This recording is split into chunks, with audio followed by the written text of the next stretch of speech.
Thank you for tuning in to another edition of the Business of Fun podcast. I'm your host, Dave Wakeman. Today's episode is brought to you by my friends at Booking Protect, the global leaders in refund protection.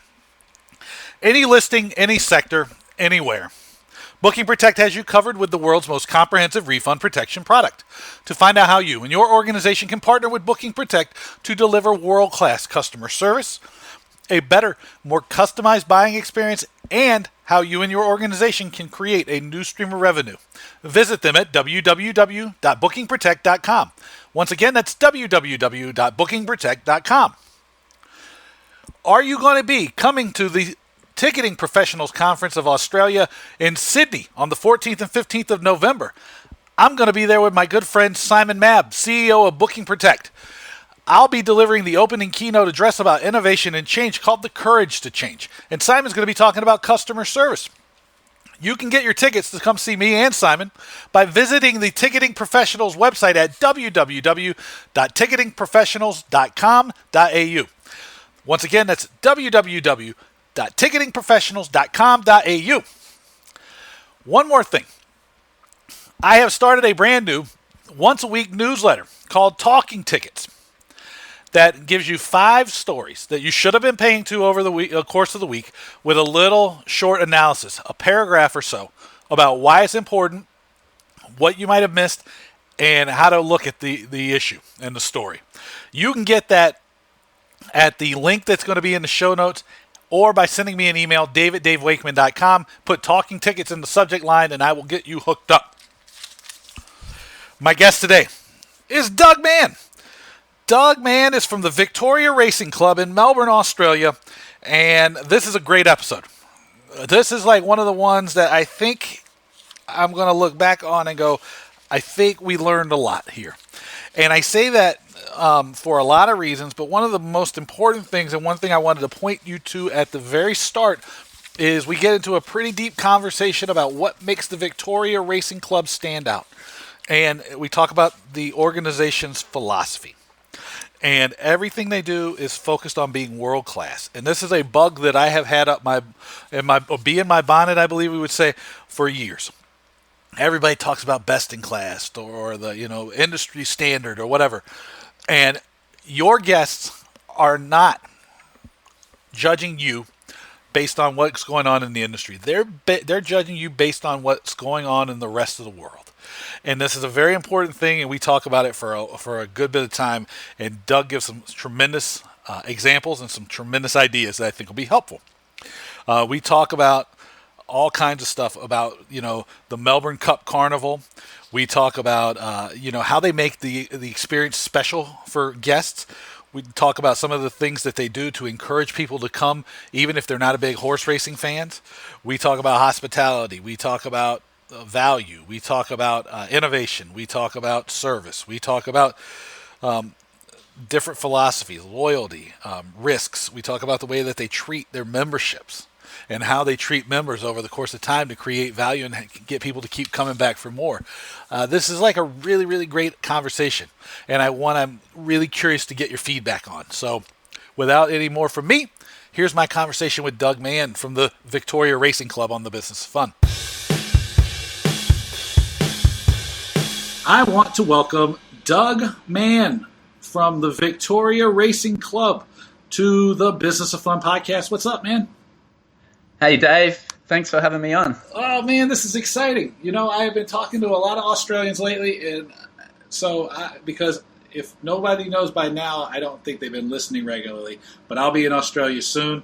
And you've been one of the people I have kind of leaned on as far as learning about the market, learning some of the challenges, some of the opportunities, some of the things that you guys do well, some of the things that maybe you wish you did better, all of these things. So, in a public setting, I want to thank you for being so generous with me. And thank you for doing the podcast. Absolute pleasure, Dave. Thank you. Yeah, I say that I'm doing I'm doing a disservice to most Americans because I am much more gracious and much more friendly than the average American when they come anywhere. So I'm going to try to continue that today. But let me start out because you have a super exciting event that I'm going to miss by about 2 days coming up called the Melbourne Cup Carnival.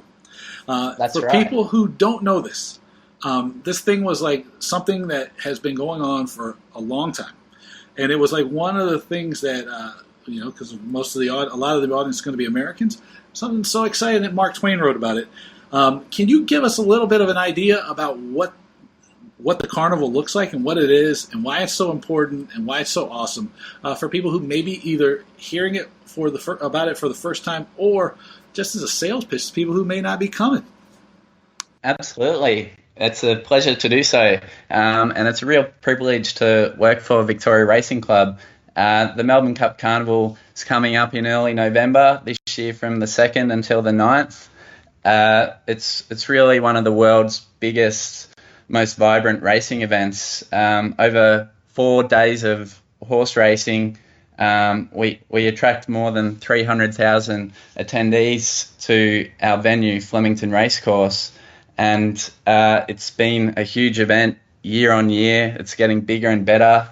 We've added a lot over the years, including a lot more fashion, a lot more entertainment. There's a lot of hospitality, and for Australia, it's seen as the race that stops the nation. So a lot of the people around the country will take the day off to watch our race, to attend if they can. People come from overseas, from interstate, and if people are meant to be at work, there's a lot of people that will take the day off to celebrate the day. So we're quite fortunate to have such an iconic event that we get to put on every year for everyone. Yeah. Now, you in this introduction, you brought up some interesting stuff about how all the different things you kind of added over the last few years, right? Fashion, entertainment, hospitality, and the idea that the race stops the nation. That leads me to the question, right? Is what is kind of leading some of these decisions that you're making about adding aspects to the experience? And I ask that not because I think it's awesome, number one, but number two, because a lot of organizations, a lot of businesses around the world probably are challenged with that same sort of idea. And so if you could walk us through a little bit of the thought process and kind of the way that you approach adding pieces to your experience. Sure. Yeah, well, with horse racing, there's obviously the real core racing enthusiasts who love the sport, the horses, love wagering and gambling on that part of the sport. Then the majority of people are dressing up quite well to attend our races in Australia, and with that, the fashion and some fashion competitions, they started quite a long time ago. It was back in probably around the 60s, and that's just grown and grown every year with some of Australia's and some of our big fashion labels and department stores being involved, and the fashion has grown so much now that we're also holding an event in China that actually involves a winner from China coming over to participate in our fashion event during Kennedy Oaks Day, which is our 3rd day of our carnival. So fashion certainly goes hand in hand with racing in Australia. And then when it comes to entertainment, we've really stepped that up in the last few years, bringing some big headline entertainment to our events. So it may be that some of our customers are less focused on the racing side, but they're certainly keen to come along and witness the fashion events, but also check out some of the stages that we have on site where they can see big names. Like this year, we've just announced Taylor Swift is coming over and playing a few songs for us on Lexus Melbourne Cup Day, and that's all included with the price of a admission ticket into the racecourse. So entertainment has also become a huge part of what we do on race days. Taylor Swift's coming. I'm totally missing out. Yeah, you are. So,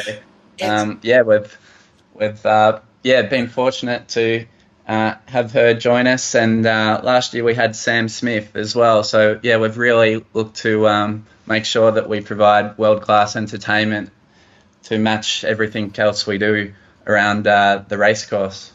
Well, I mean, I'm joking about Taylor Swift and Sam Swift, also a huge star. But all of this stuff, right? Number one, it sounds like any of the Triple Crown races on steroids, right? Because you got your fashion, right, and you got your hospitality. Because there's like big business alone in the States built around like the cocktails that get created by the different brands of bourbon for Yes. something like the Kentucky Derby. But then when you add all of something like Taylor Swift or Sam Smith, this has got to be useful in helping to do two things, right? Reaching new customers, right? Or is that not Yes. an issue? Or adding value throughout the customer's lifetime. Yeah, absolutely. No, it certainly assists with both of those things. Over the years, we have seen some of the attendances grow on certain days, and other days we've seen them plateau, and even on some days there's been some drops. But we've been fortunate to keep our attendance very strong year on year, and part of that is certainly having headline entertainment, having world-class hospitality, world-class facilities as well, which I must mention in some of our areas we've really invested quite a lot of money to make sure that everything we do is world-class, and that certainly helps with bringing on board new customers and keeping the ones who have been attending coming year on year, as there's always something new and exciting to see. Yeah, well, let me ask you this too, because you said you have strong year-to-year attendance numbers, but the attendance grows on certain days. Now, that's a historic thing, or is there sort of an ebb and flow, and which I'm assuming that yes, because right, you have your big race, everything builds to that. But how do you kind of manage that so that you can kind of generate more attendees across the whole event? Yeah, it's a good question. And what we find each day is quite different in what it offers. Obviously, there's the core products of the horse racing, and some of the highest quality horses and racing going around in the world. It certainly attracts visitors from all over the world. Horses are being sent over from Europe and Japan, and it's really the key place to be. I know it does clash a little bit with the Breeders' Cup over in the US, but we would see certainly all the best horses on turf being in Australia at this time. So in terms of attendance growth, there's the two Saturdays. It's the first day and the last day of the carnival. They are really strong days, and obviously Saturdays everyone's got that day off to be able to attend the Lexus Melbourne Cup Day on the Tuesday, which is a public holiday for most people in our state of Victoria here. Certainly everyone in Melbourne. That's year on year. It's a bucket list item for people, not just in Australia, but a lot of racing and entertainment followers around the world have it as a bucket list item. So that certainly helps keep that day strong. And Kennedy Oaks Day, which is on a Thursday, and it's actually on a work day over here. So that day has declined going back about 5 or so years. However, we've seen it bounce back in the last few years as we've invested money in the entertainment we put on that day, and we've made a change to it for this year as well by shifting the times so it's starting a little bit later in the day and finishing a little bit later, and it's just going to be a lot more action-packed race day with great entertainment. And that will mean if people do have to work, that they can work for a few hours in the morning or work from home, and then they can still get to still get to the beautiful race course and see most of the race day.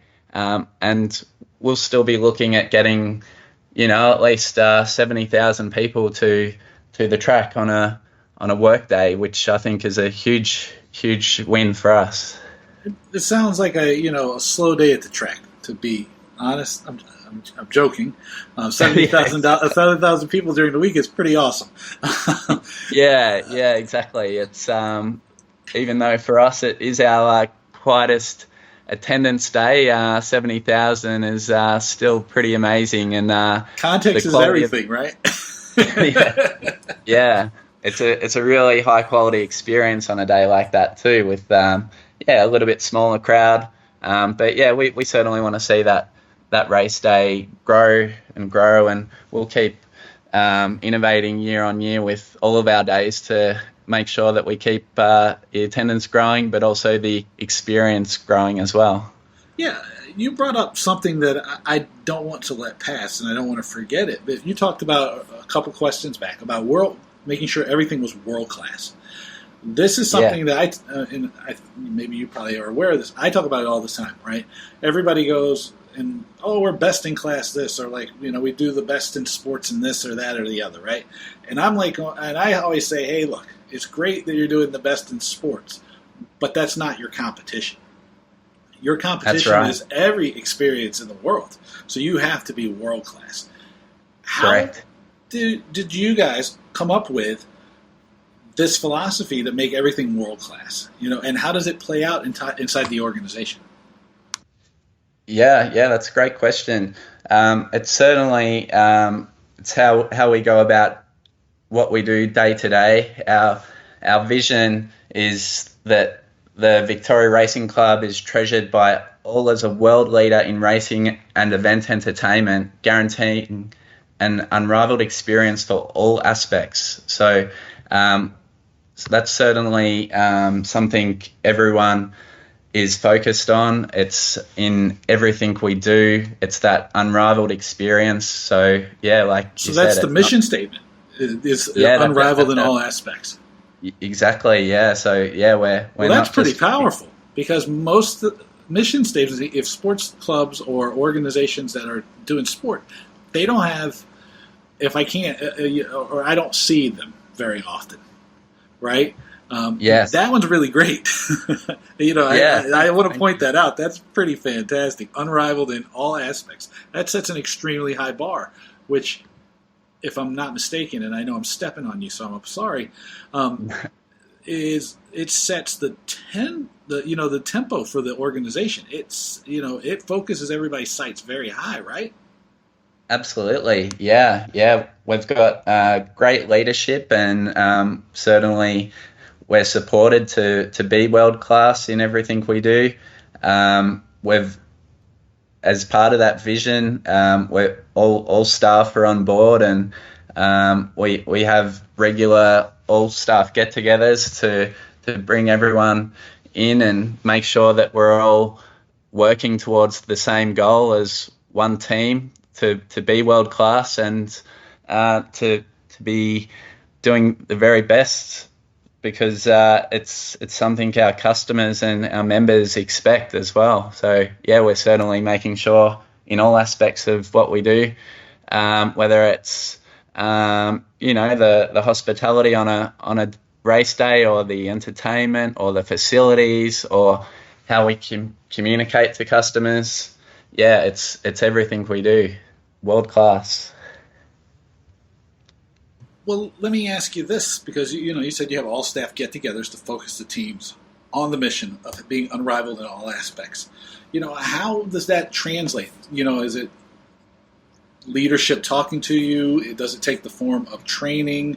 Does it take the form of like a guidebook, or some kind of checklist or guide or something? Is it kind of like the Ritz-Carlton example, where people, no matter who you are in the building, can spend up to $5,000 to make sure somebody has a great time or to solve a problem at a Ritz-Carlton? How does that play out for people? Because this world-class thing, and having such a strong mission statement, is something I don't want to slip over, because I don't see it, and I think it's powerful. Yeah, yep. No, it's a good point. We certainly are strong on our values that support that vision. The values is something that, as a business, we've worked on a lot in recent years, and with those, our four key values are integrity, innovation, excellence, and collaboration. They tie in really well together to get everyone working really closely together on being innovative, and then with that, achieving excellence. It's something that around the office, we have reminders about what we're all here for, and certainly the way we work in projects. We really remove the department versus department type competition that some businesses may have, and it's a real collaborative environment where we're all working on projects together with everyone aligned for the same goals for the business to get to that world class and to be unrivaled. So certainly our leadership and our board and executive team are very supportive of ensuring that we reach what we're aiming for. Yeah, and you said remove the department versus department conflict that happens in a lot of places. How do you encourage kind of cross department partnerships? Because again, this is something that when I talk with organizations around the world, it's a little bit of a challenge. So for you, how does that play out? Yeah, we've certainly come a long way. We probably focus on bringing everyone into the discussions, whether it's a project on how we're going to introduce a new product for this year, and rather than it just sitting with maybe the people that are selling that product, it's bringing in people from across the business who may or may not have much involvement with the product, but getting everyone's expertise and everyone's buy-in from an early stage on projects has really helped us in what we're doing. So then you've got that support all the way through to the delivery of that product. And we've made some big changes in recent years and brought in some new products, and some of those are our best scoring spaces when it comes to Net Promoter Score and achieving the results that we're after is with those projects. Everyone's been on board from the very start, and it's really meant that it's been a great collaborative project, and everyone shares in the rewards of the success. So it's a real team environment. Yeah, it's awesome, right? Because so when I hear you talk about bringing people in who maybe don't even directly interact with the product that you're introducing, but you bring them in anyway.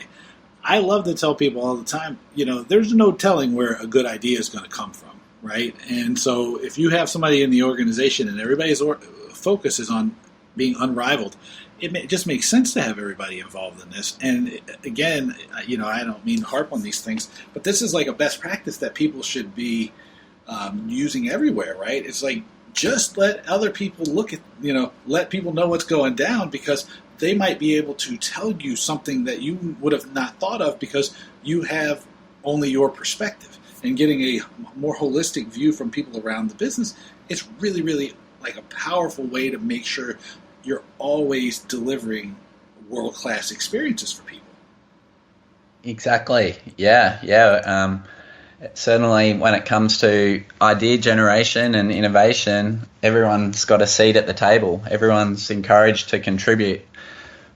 And that then, gets us to a point where we have so many great ideas, and none of them get lost. We certainly keep ideas that maybe we can't implement this year, that could be something done in the future. So, everyone's contributing to our success. It's great.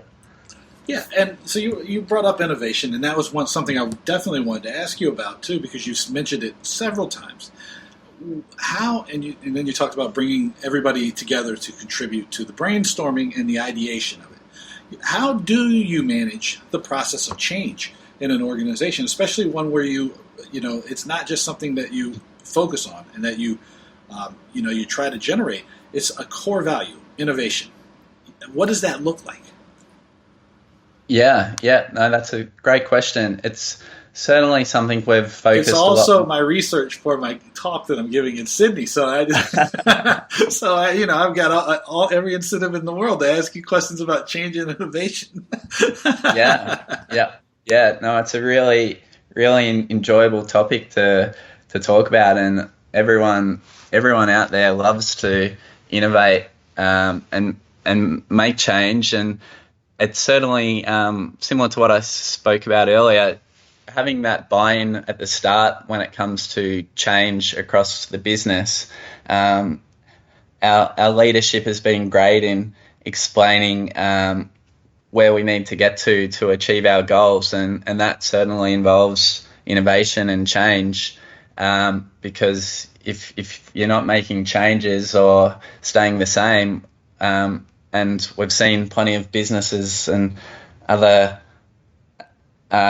different industries, some in sport, some in other spaces, that haven't changed, and they've slowly dropped away, and some are no longer around. So yeah, as a business where we need to keep providing exciting experiences and world-class experiences for our customers, we know it's a really competitive space out there. So we see what's happening around the world, and we look at different organizations, and we have all of our own ideas, and we go from there with what we can implement, and getting that buy-in across the business that what we're going to do, it might be a risk, but let's take that risk because the rewards will come.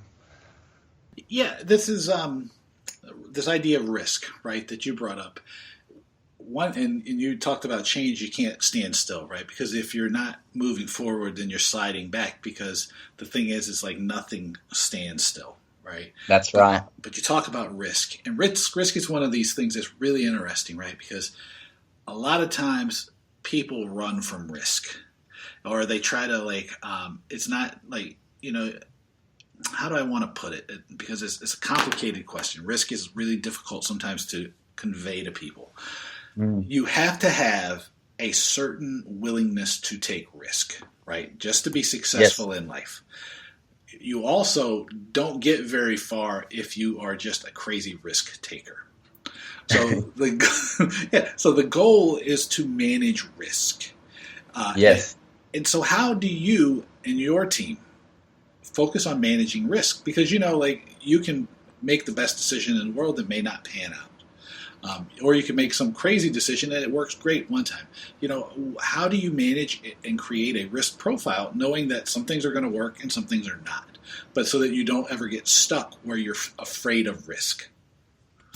Yeah, it's a good question. Our all of our staff are certainly supported to take a risk, and I think that's a really key point, is leaders giving staff the support to take a risk. And if it doesn't work out exactly as planned, that's okay. Learn from it, get something out of that, and try again. And that's something we've certainly been supported in doing year on year. So yeah, when it comes to something that we want to do, and it might be introduce a new product or change what something looks like significantly, we put it on the table, and it'll go through a review from teams at different levels within the business, and if we've got that support to proceed, which is generally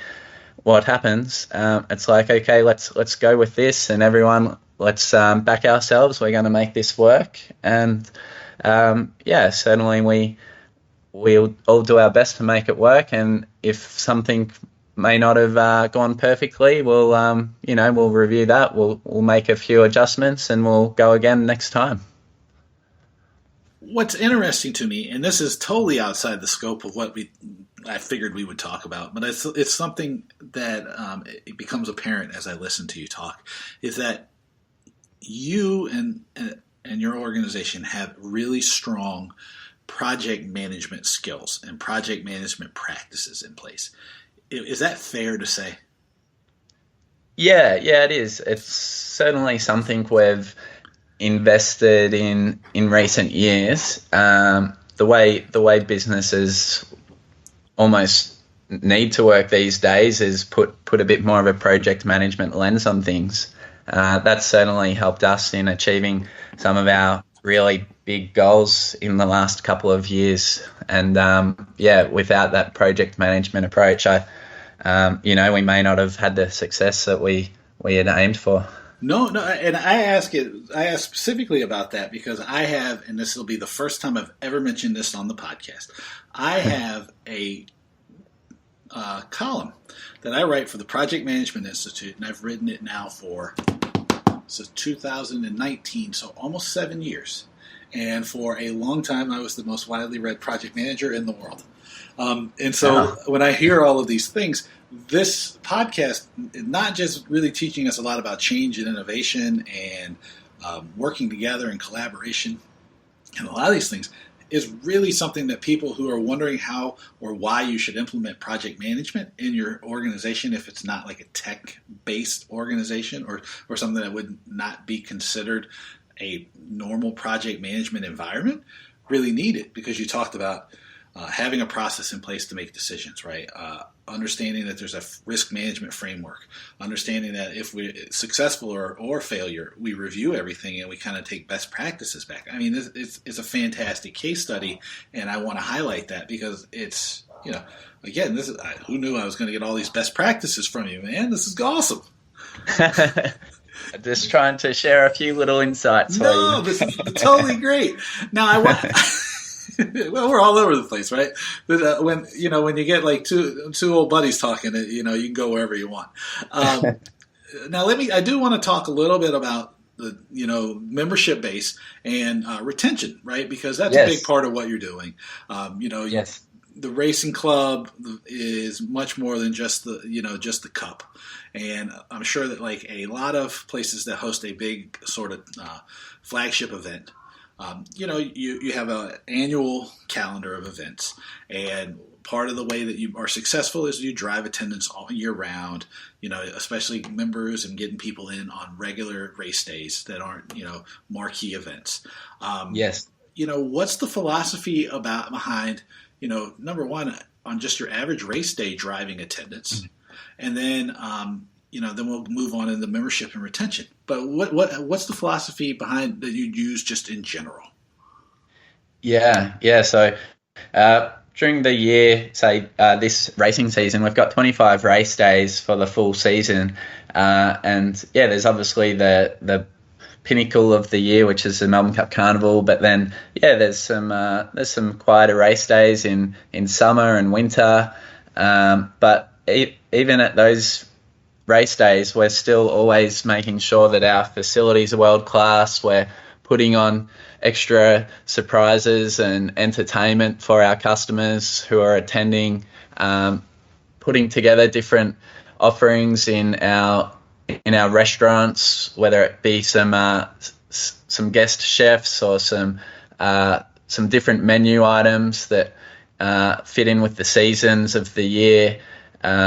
Really always trying to give our members a first-class experience, whether it's the biggest race days of the year where, we're getting over 100,000 people, or some of the smaller times of the year where we're closer to 10,000 people, and majority of those being our loyal members that love racing, love our facilities, and love the experiences that we can provide for them.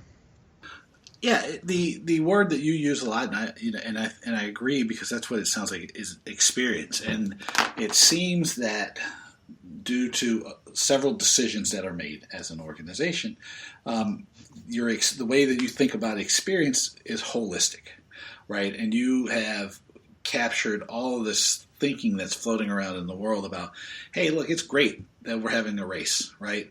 In the same way it's like Australian rules football game or a baseball game in the States or a soccer match in the UK, right, in Europe. But it's more than just a game, right? And you make sure that no matter what happens, right, in ball and bat sports, it would be about winning or losing, right? You make sure that no matter what, we're going to create this environment where you have a good time. Yeah, spot on. Yeah, we're always looking to do that. Yeah, it's great, and it just comes across. It comes across in the way that everything you talk about, right? From the offerings you have to the surprises, and I'm sure some of them are announced in advance, right? Like you're going, oh yeah, we're going to do this on this race day. Am I correct? Yeah. No, we're always looking at trying to inform our members and customers what's going on for the race day coming up, and that'll be from when we go on sale for that race day, and what other events are on that day, so they know well in advance. They can book into whether it's their favourite restaurant or whether it's a restaurant they haven't been to where we might be having a special menu for that day, or it's also then letting them know. On the day, we're always putting information through the screens or through flyers and through our staff on the day, letting people know what's happening. But then, sometimes it's nice to throw in a few little surprises as well as a little thank you for coming along. Well, that was what I was going to throw the trick question at you too, and I was going to be but when you say surprises, how often is it that something unexpected does happen? That's a good question. That's something which I can't say how often those surprises are going to happen, but we certainly like to give people keep them on their toes. Yeah, that's it. Keep people guessing. We have a great loyalty program as well for our members, which rewards on their tenure of membership, on their spend, and also on their attendance on race days. So that certainly helps drive attendance. But when people have made the effort to come along to a race day at maybe a time of the year where there's lots of things on or the weather's not great, we like to make sure that they're having a great time, and it might be some extra entertainment put on or a few little bonuses that they can enjoy. And how do you identify these bonuses, right? Because I have a friend, a guy called Martin Gameltoff, who's with Activity Stream, and his gig is he loves magic moments, and he loves to figure out ways to do little personal things that are going to just wow a customer, a guest. Yes. How do you manage that process? Yeah, we certainly have a look at what space we're looking to maybe have a little activation, or it might be something linked in with one of our sponsors who we like to assist in some of their goals as well. So it can really just depend on where we're looking at holding it and for which audience. Certainly for some of our members, we know that we know what they like to do in certain areas. So in some bars, it might be that there's some extra entertainment, or there might be a sponsor-related food or beverage activation where there's some wine tasting, for example, from some of our beautiful local winemakers. It might be that for those that really love the racing and the gambling side of things, it might be from one of our sponsors that there's a voucher so they can put on a free bet to enjoy having a bit of fun with that. So we're always trying to mix things up with different audiences and cater for different tastes. And I have a question about the loyalty program too, because those things are interesting to me as well. And I know they're tough to manage sometimes. You laid out three real areas that you focus on, which is tenure, spend, and attendance.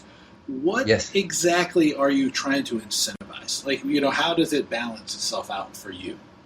And if you can't tell me that, I completely understand, because that might be a proprietary thing. We certainly want to give our members a reward for all of those things. Some of our members have been members for over 50 years, and when they get to that spot, they become a life member, which basically means that they receive complimentary membership, including a guest pass, and that's a really fantastic reward we can give to those members who have been with us for over 50 years. There's certainly attendance is great. We want our members to be engaged and coming to the venue. We understand that not everyone can, and that's why it's not purely focused on attendance as it was in the past.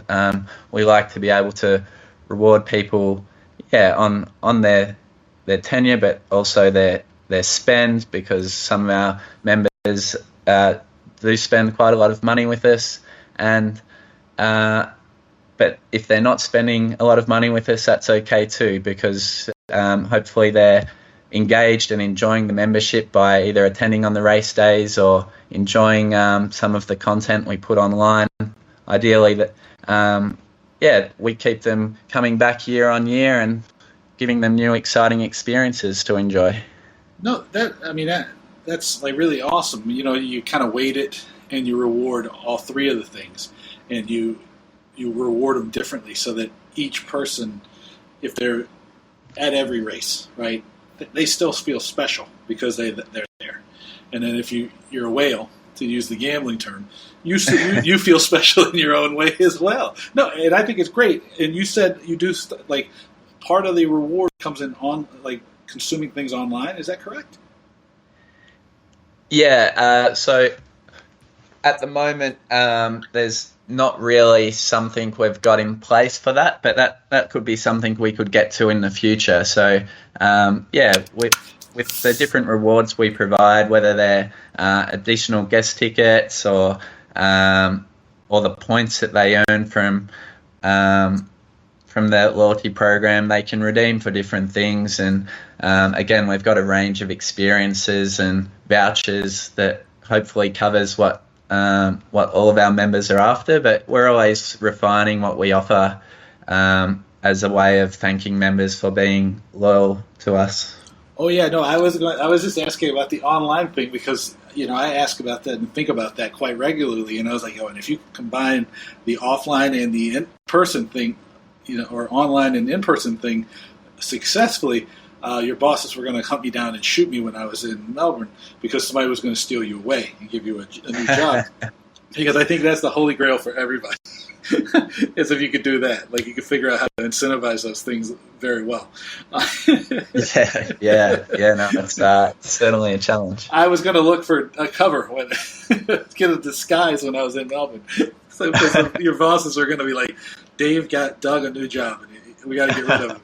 So now, one of the challenges, I've uncovered a certain number of trends, right? And growing membership seems to be a point of focus for a lot of organizations, no matter what the sport or activity. And I know it's like everybody's trying to figure it out, because everybody wants to continue to make sure that they have a wide and supportive fan base, right, and a membership base. Yeah. How are you continuing to make sure that you focus on your membership base and that you keep them, engaged in the short term and the long term, and you keep having, renewing your fan base and growing it in a way that makes it, coming to the racetrack vibrant? Yeah, we've certainly in the last year or so, we had a big acquisition campaign, which was a great success, and that was linked in with us building a new grandstand, $128 million club stand. It's called, and it's absolutely world class, and certainly would challenge any facility in any sporting arena across the world. It certainly helped us because a lot of our members at that time knew people, knew family, friends who had maybe enjoyed coming along as a guest, and at that time we gave a promotion where new members could sign up and go straight to full membership as opposed to spending a period of time as a restricted member, which has some limitations during our peak times of the year. So in terms of acquisition, we're always looking at what we're doing in that space to grow the membership base. We're fortunate we have a really high retention rate.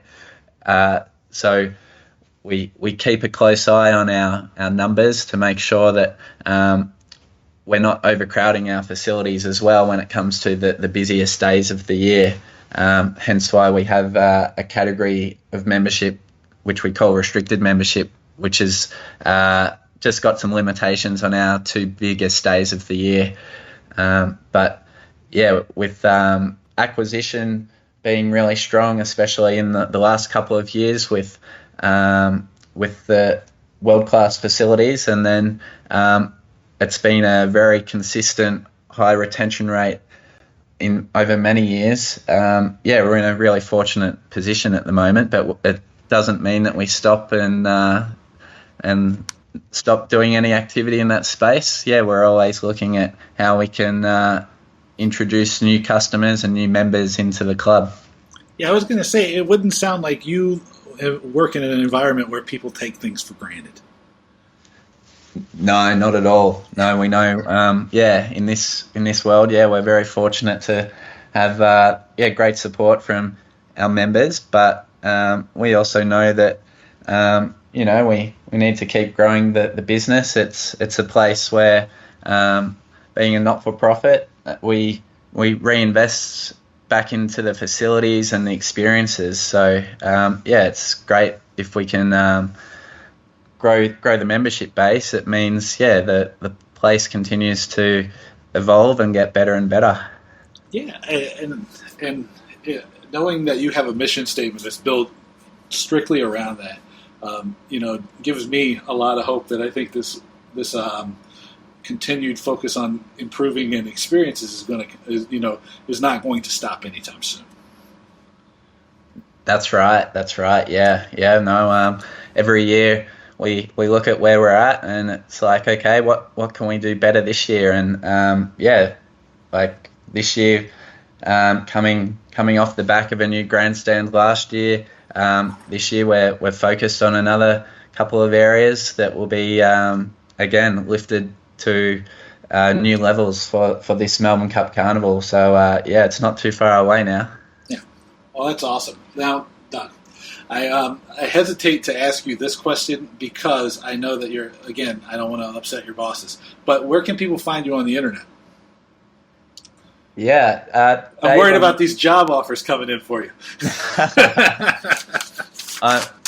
I'm pretty active on LinkedIn in reading LinkedIn and checking out awesome articles and what's happening in that space. So Doug Mann on LinkedIn. I'm on Twitter, but on Twitter more of a follower of my US sports and big Green Bay Packer fan, so I keep an eye on a lot of my sports through Twitter. They're the main 2 items in terms of online. Yeah, I tell everybody if they know me, they know to look for me on the Twitter. Because that's the best place to find me. Because I learn so much from it. Maybe sometimes I learn too much.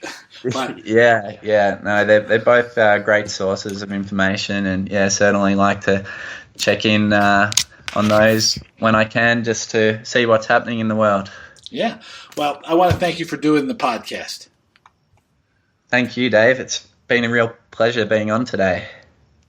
What did you think about my conversation with Doug Mann from the Victoria Racing Club? I'm really curious. Send me an email, dave@davewakeman.com, with your comments, questions, ideas, whatever. As always, you can find out what I'm up to by visiting my website. That's www.davewakeman.com. You'll find all kinds of stuff there, including my blog that gets updated pretty regularly. If you want to connect with me on social media, I'd love it if you would. You can follow me on Twitter. It's at David Wakeman. Or you can connect with me on LinkedIn. If you like what I'm up to, I also have this brand new ticket and entertainment business specific newsletter called Talking Tickets that comes out once a week on Friday. It's 5 stories that are specifically that you should have been paying attention to and focused on entertainment and making money in the live entertainment business. 5 stories, why you should have been paying attention to them, what you can learn from them. You can get that newsletter by sending me an email at dave@davewakeman.com with the subject line Talking Tickets in there. I'll get you signed up, or there is a link in the show notes. If you like what I'm doing on the podcast, I would love it if you would share an episode with a friend or colleague. It's a really great way to help them learn, and it helps me grow the podcast. If you really have already shared the podcast, possibly you'd want to be a subscriber. We're on most of the major podcast platforms now, and so it's easy to find us. As I found out just the other day, you can even call my name out on Alexa, and Alexa will play the latest episode of The Business of Fun. It's amazing how widely and how easily it is to listen to the podcast. And if you're a subscriber, I'd love it if you'd leave a review, good or bad. It helps me make sure that the podcast is better or improves, or that you're getting the ideas and the conversations that you need to help your business. As always, I want to thank my friends at Booking Protect for being such fantastic partners of the Business of Fun podcast and of me in general. You can check them out by visiting their website at www.bookingprotect.com. You find out how to become a partner to deliver world-class customer service, just like Doug talked about on this episode. You can find out how to give your customers and your guests a more personalized buying path, and you can maybe even generate a substantial new stream of revenue for your organization. You'll also want to make sure that you come to the Ticketing Professionals Conference in Sydney, Australia on the 14th and 15th of November, just around the corner, where you'll have a chance to meet me and Simon Mabb, Booking Protect CEO, in person. You can get your tickets to the Ticketing Professionals Conference by visiting their website, which is www.ticketingprofessionals.com.au. That web address, again, because it's a little bit tricky, is www.ticketingprofessionals.com.au. Finally, make sure to get my new email newsletter that comes out on Fridays called Talking Tickets. I know I said it before, but this is brand new. It's really cool. People really seem to love it. You can get that by emailing me at my name, dave@davewakeman.com. Put the subject line Talking Tickets.